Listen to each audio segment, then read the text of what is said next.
Resume our hearing list with the argument in the final case on our list, case number 2020P1208, Newton Lending, Inc. versus Deutsche Bank. This hearing will be conducted in a hybrid manner with one party appearing remotely and the other advocate appearing in the courtroom. The panel members are all, of course, in the courtroom. This is a pilot attempt to test our hybrid platform capabilities, and I would ask all who are participating to indulge us if we encounter any glitches along the way. But with fingers crossed and high hopes, I will invite argument from the appellant first. Good morning, Justices. First of all, thank you for your courtesy in allowing me to appear remotely.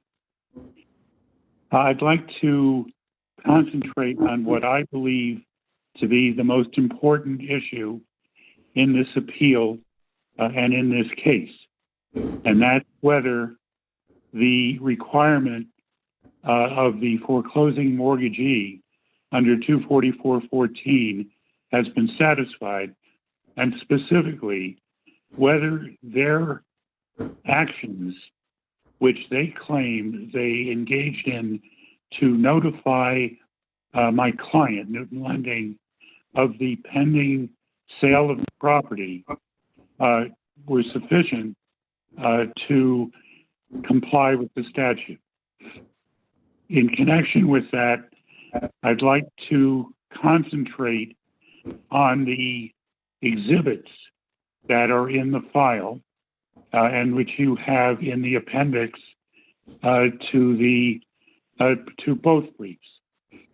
First of all, there is a return receipt. That return receipt was filled out and it looked like it was being sent to me, but it was never stamped in any way at all. Certainly at the post office, in our common experience, I'm assuming that each and every one of you has sent out a certified mailing prior to today, and that when you tendered the certified letter, you tendered also a return receipt, and the return receipt was stamped.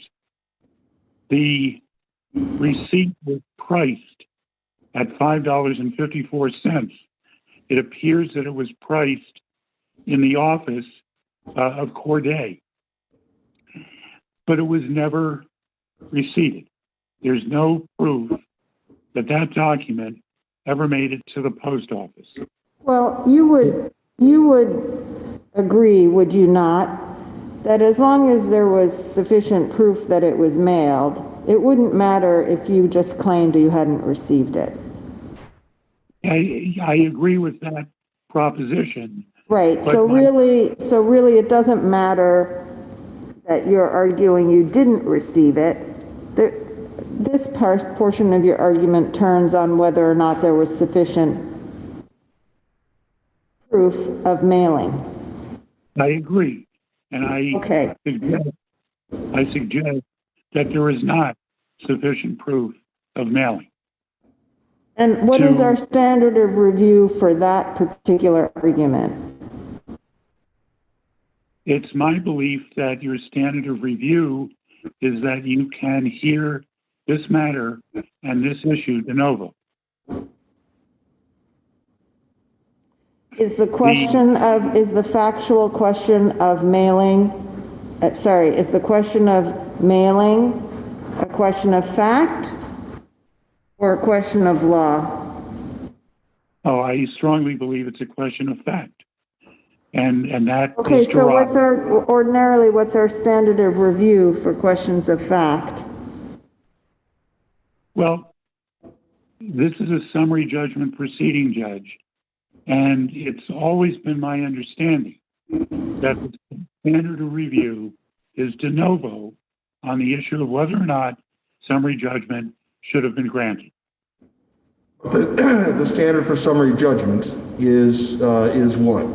As to questions of fact, whether there's a genuine issue of material fact, correct? Yes, sir. Your contention is that the question of mailing is the subject of a genuine issue of that material fact. What is the evidence? We have an affidavit that says that the notice was mailed. No, no, sir. That affidavit does not say that the notice was mailed. That affidavit says that it is the custom and practice of Corday to fill out the forms and put the letter in the mail. But Fair enough. We have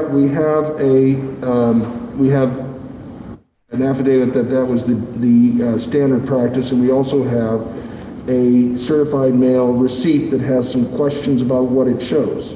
But we do have a certified mail receipt. That's correct. Okay. So those two elements of evidence combined do not establish that the notice was received. What is the evidence? What is the evidence suggesting that the notice was never mailed, if any? There is no witness to tell us that he or she put the notice in the mail. There is an indistinguishable mark on the reported receipt. We cannot tell that it was stamped at the post office or whether it was stamped in some other way. And I suggest strongly that that is a fair inference, which is backed up by the fact that there is no indication that it was undeliverable or that it actually made it to 1320 Center Street in Newton. And I suggest strongly, very strongly, that a jury or a fact finder in this case could absolutely believe that the notice was not put in the mail. There is just, Your Honor, there is no proof that it was mailed that satisfies the standard of this hearing in this case, and that is a summary judgment standard. Well, Attorney Leventhal, if I could direct your attention to the record appendix on the page that's 69 in the PDF of the record appendix. I read the paragraph 10 of that declaration to say that the notice was mailed. So it says on November 30, 2009, the notice of foreclosure sale was sent to Newton Lending via certified mail to the address of record, which is the address you just mentioned on Center Street in Newton. So that is evidence that was before the judge when on summary judgment. And I take it there's no evidence in the record that it was not mailed. You've argued that it was not received. Well, of course there's no evidence that it was not mailed. That is direct evidence. It's only inferential. And Mr. McNicholas was not a witness. He is telling us what his firm's standard practice is. And he spoke to somebody and looked at the file, I'm sure, and made an inference. I don't doubt it was in good faith that it was done. But his testimony is not personal knowledge, and with all of the other documentation, it is a fair inference that it was never mailed. Let me shift gears for just a moment, and because you have just about 6.5 minutes left, and move to the decisional ground on which the motion judge based the judgment, and that was the statute of limitations. Because if we assume for the moment that that you are correct, that there was a genuine issue of material fact on this record that concerning whether the notice was mailed, you still run up against a challenge in the fact that you didn't bring this action until 6 years after the foreclosure sale was conducted. Yes, I agree with you. And I didn't know that there was a foreclosure sale until 2016. And I learned of it in an offhanded way through some comment that a colleague made, which led me to check the record and learn for the first time that there was a foreclosure sale. What we did in order to protect our interest was to file a collection action against the obligors, and we obtained a judgment by agreement, and they were making modest payments on that agreement, which we believed was all we could get at that time. And I had no knowledge, no notice. I had no reason to know that there was a foreclosure prior to 2016. Well, I mean, you brought a claim on the note. The note was secured by a mortgage. Yes. And you brought a claim on the note without attempting to initiate any proceedings on the mortgage. The motion judge concluded that, first of all, I mean, the foreclosure sale itself was recorded, the results of the foreclosure sale were recorded in the Registry of Deeds, giving constructive notice to the world at large, but actual notice would follow from any examination of the status of that mortgage, which would be a routine and natural, if not automatic, element of bringing an action on a secured note. Right, and I did not check because we were in constant contact with the obligors. I had no notice or knowledge from them, and filing a collection action is also a routine and appropriate alternative action. The filing, I believe what the motion judge was concluding was that simply because I brought the collection action, that I knew or should have known that there was a foreclosure. Remember, there were two obligors, and the other one, Mrs. Arabian, clearly had not been foreclosed on. She was in Norwell, and we took action that was appropriate at that time, especially given the fact no one is disputing the availability of an action on the note as an alternative vehicle, but it is at a minimum highly unusual for a secured lender to initiate an action on the note without at least exploring the possibility of initiating a foreclosure proceeding to enhance their prospects of collection. But it's not required.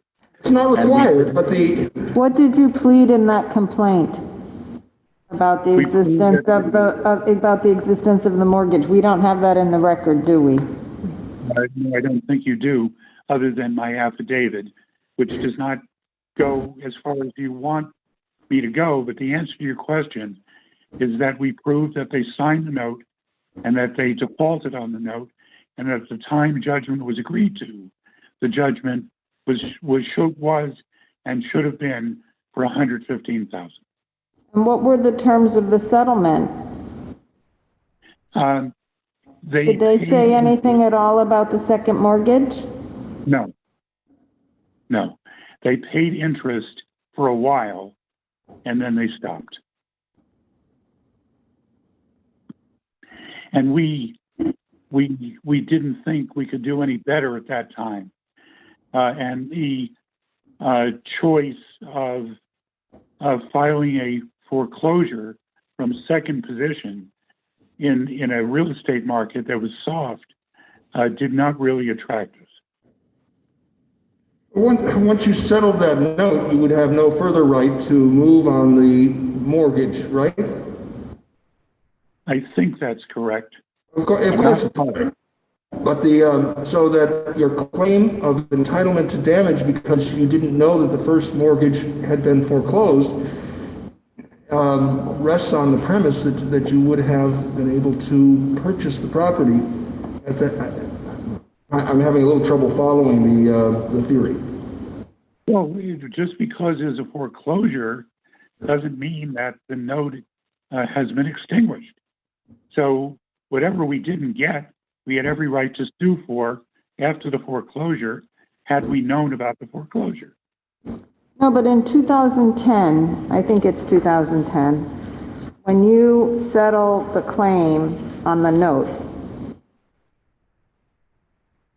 at that point, your right to proceed on the second mortgage terminates, correct?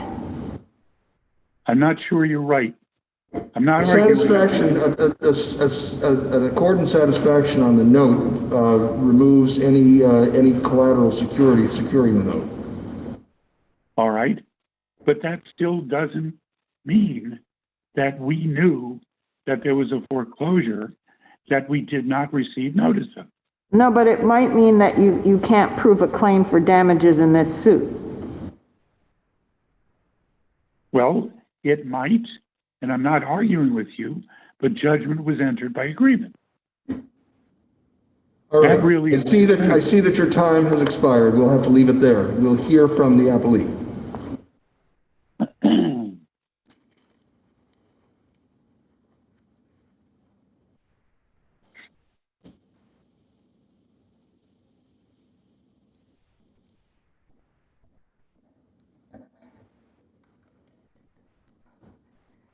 I think it's now good afternoon, Your Honors. May it please the court, my name is Marissa DeLinks. I'm here on behalf of the defendant appellee, Deutsche Bank, as trustee. I'm going to ask you to please be sure to keep your voice up and be sure to speak into the microphone so that Attorney Leventhal can hear you. Yes, Your Honor, of course. I think I'm going to begin with the statute of limitations argument. Although I really enjoyed the last conversation about the accord and satisfaction, I understand that this is for the standard of de novo for this summary judgment motion. If Your Honors find that the plaintiff, Newton Lending, could not have sustained their claim for damages, then that is another valid basis to affirm the judgment in favor of my client. Well, that wasn't raised below. Sorry. Well, we did actually argue that they couldn't establish damages in. But did you argue because it was extinguished, the mortgage was extinguished in 2010? No, we did. I don't believe. Right, so we can affirm on any ground, but we can affirm on any ground that was raised. Right. Yes, you're absolutely correct, Your Honor. I'd have to review it. I didn't focus on that argument when I was preparing my brief because it was rejected by the lower court, and I wasn't, and so maybe that was my misstep. But it's a very good argument. Thank you for raising it here today. But in any event, our position is that this matter is time barred, and even if it's not time barred, there is sufficient.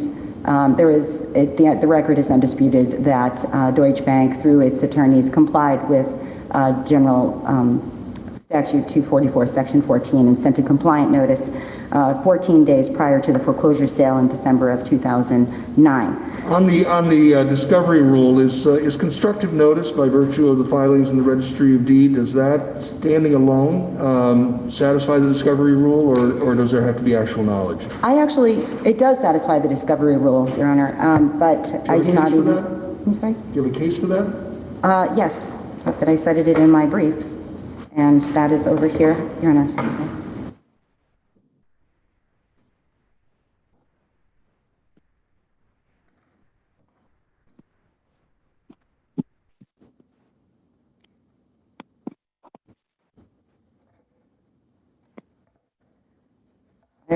Forgive me, I argued the discovery rule. I didn't see something explicitly resting on constructive notice by virtue of recording in the Registry of Deeds. I'm not saying that there isn't a case out there, but I didn't see it in your brief.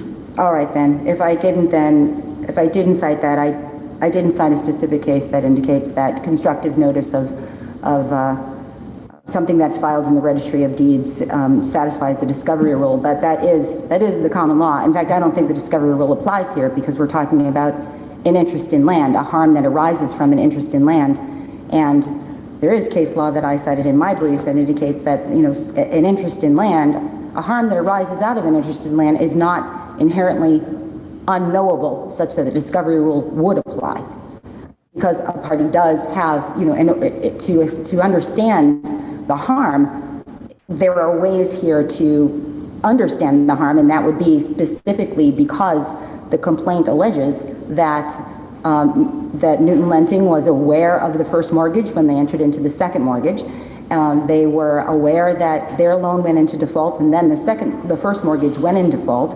And at that point in time, before they filed an action on the note, rather than seeking any type of action on their second mortgage, they should have Does that mean that a junior lien holder, in order to protect their interest in their lien, needs to examine the Registry of Deeds records every 2.5 years?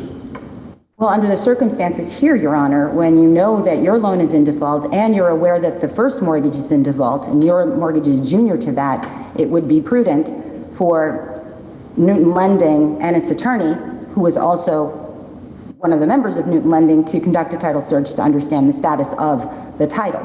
And had they done that, they would have seen... So you're not resting solely on the registry records, you're also resting on the registry records in combination with the circumstances of this case? Correct. That's right, Your Honor, and the facts that are pled in the complaint. But either way, I mean, if the discovery rule doesn't apply, if the discovery rule does apply, we still have facts suggesting that a prudent person in the position of Newton Lending would have conducted a title search. That would have been a reasonable investigation based on the knowledge that their second mortgage was in default and the first mortgage was in default before they filed that action in 2010 to discover the status of the property.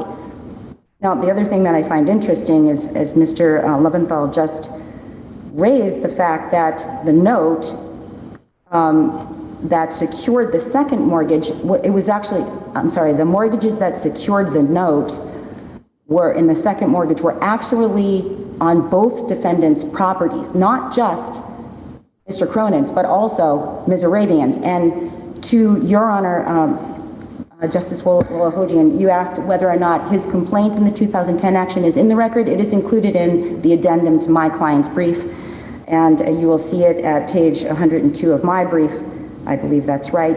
The complaint is there, and it indicates that the note was actually, the note on the second mortgage was due and payable on December 31st of 2005, and the note was secured by the residences of each defendant.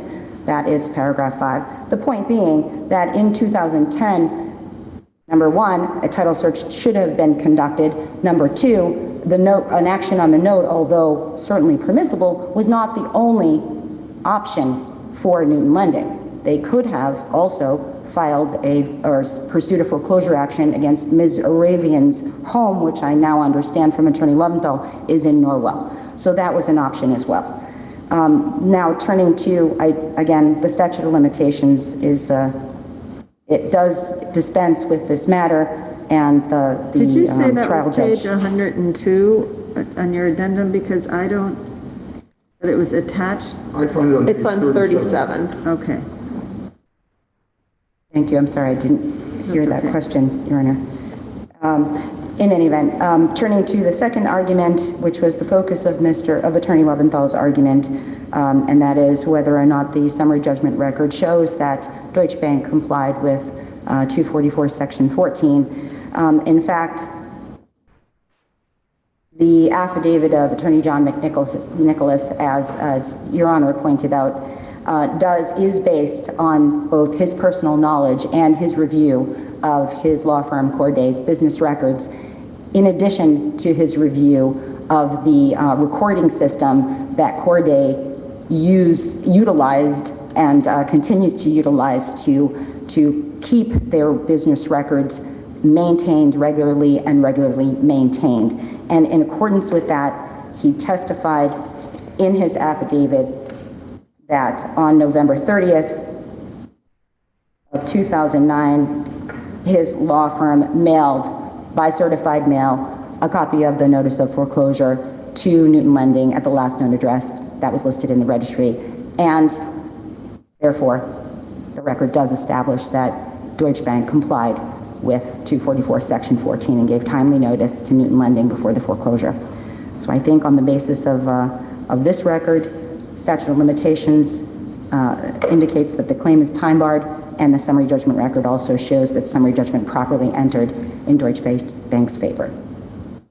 And if there are no further questions, I'll rest on my papers. Seeing none, that will conclude the argument in this case. We will, and it also concludes our session. Thank you both. We are in recess.